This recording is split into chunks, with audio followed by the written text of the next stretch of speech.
ஸ்ரீ குருப்யோ நமஹ. ஸ்ரீருத்ரம். ஸ்ரீருத்ரத்துக்கு மற்றும் 2 சிறப்பு பெயர்கள் உண்டு, பட்ட பெயர்கள் உண்டு நண்பர்களே. ஒரு விஷயம் நமக்கெல்லாம் தெரியும், யஜுர்வேதத்தின் தலை சிறந்த பகுதியாக அமைந்துள்ளது ஸ்ரீருத்ரம் என்பது. அந்த ஸ்ரீருத்ரத்திலேயே அதன் ஹிருதயஸ்தானமாக இருப்பது என்னது? பஞ்சாட்சர மந்திரம். அது மாத்திரமல்ல,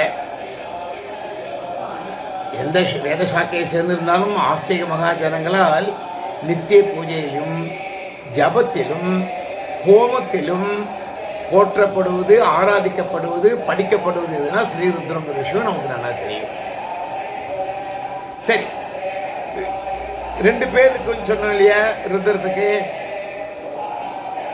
ஒன்று ருத்ரோபனிஷத்து, இரண்டாவது என்ன? சதருத்ரியம். சம்சார தலைகளை நீக்கி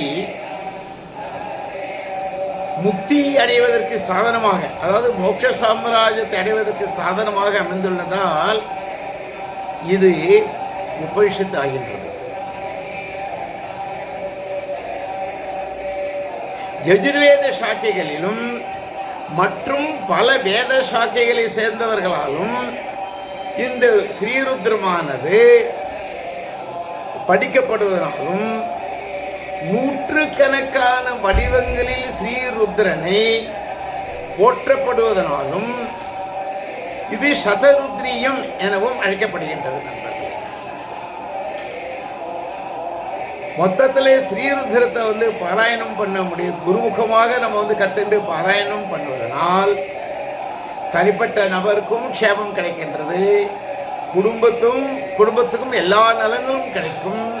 அதுவும் சமக்கம் உள்பட ருத்ரத்தை பாராயணம் பண்ணால் லோகக்ஷேமார்த்தமாக நிறைய பிரார்த்தனைகள் அடங்கியுள்ளதனால் இந்த லோகமும் க்ஷேமமாக இருக்கும் நண்பர்களே. நாராயண